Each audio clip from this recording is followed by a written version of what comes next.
secret to living a very long life and not dying early? And the secret to that is to think that you're going to die tomorrow.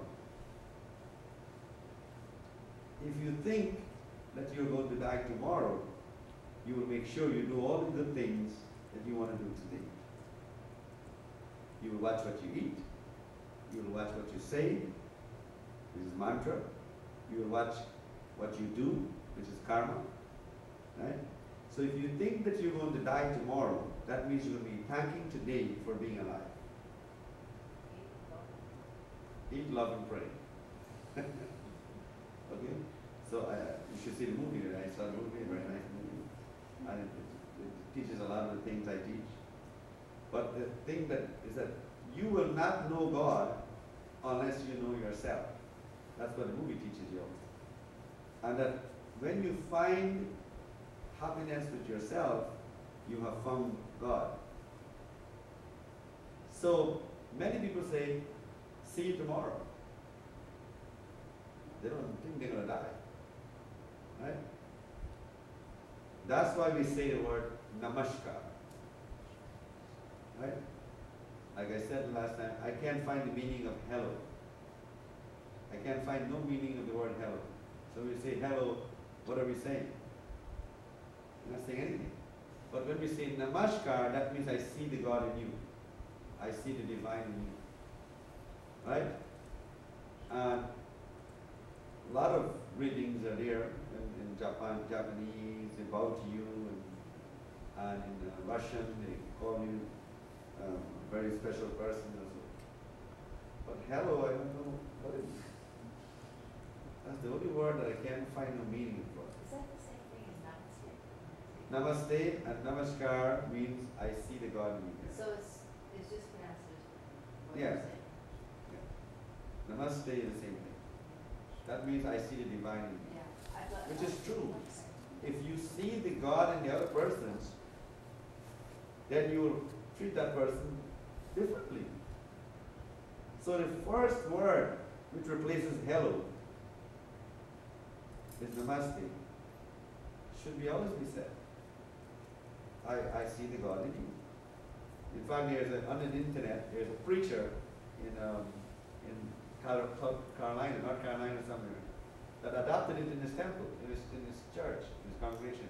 He says, from now on, I want everybody to say namaste. It's on YouTube or something. we're all on Yes, all on YouTube.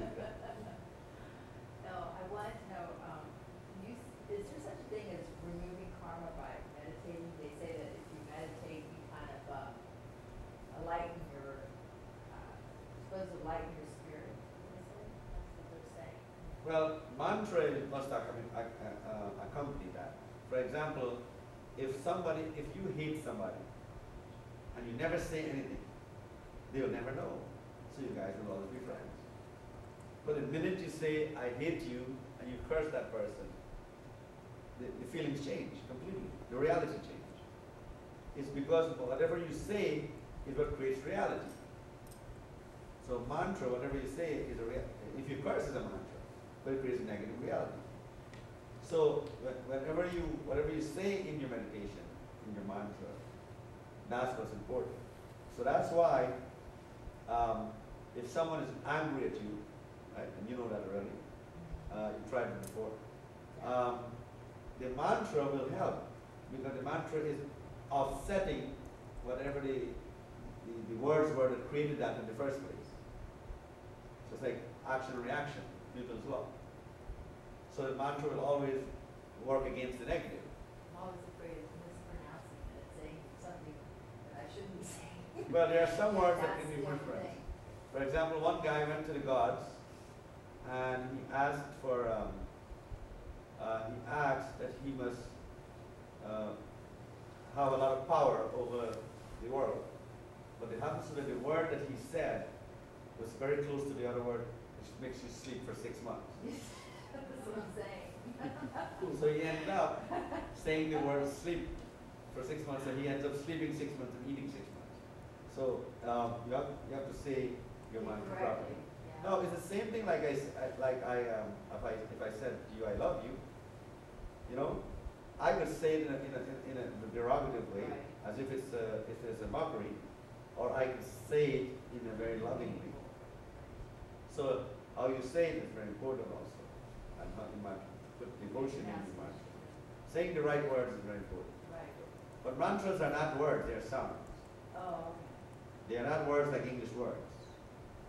They are sound. For example, the word Om affects the vagus nerve, which Dr. Oz verified on Oprah.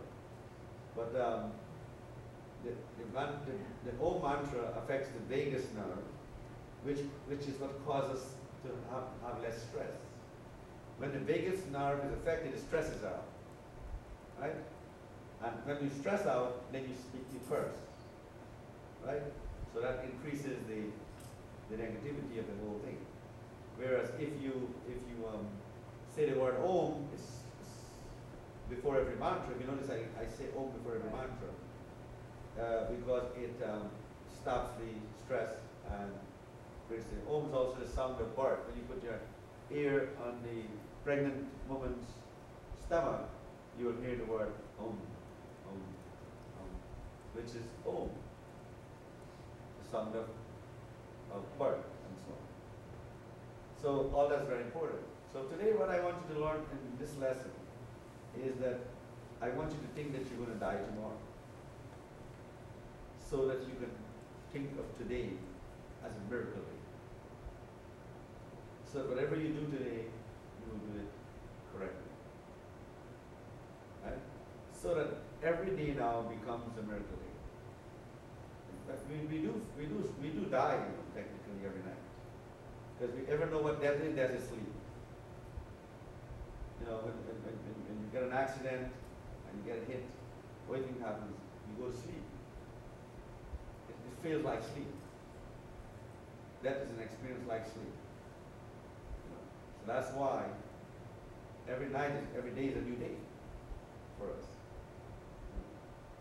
And then when we get up, we should appreciate the fact that we are going to see the sun, we will see the daylight, we're going to see the people in our life that day.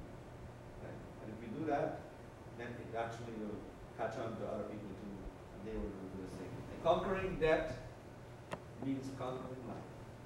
It means living a long time. Everybody's supposed to live to 120 years. If somebody has not lived 120 years, it's because they have created their death. Remembering your grandmother, remembering your grandfather, having a nice family tree with all the loved ones in your family who have died is a blessing. What if your great-grandson forgets about you? How would you feel if you were stuck in heaven? So you want to be able to remember your great-grandparents. So always try, if you don't remember their names, call mom now, call grandma now, before grandma leaves too. And then you won't be able to get it. So now that you've got the old people, try to get the names. Always keep the names of the grandparents and the family. That's very important. That makes you prosperous. And then your grandchildren will remember you.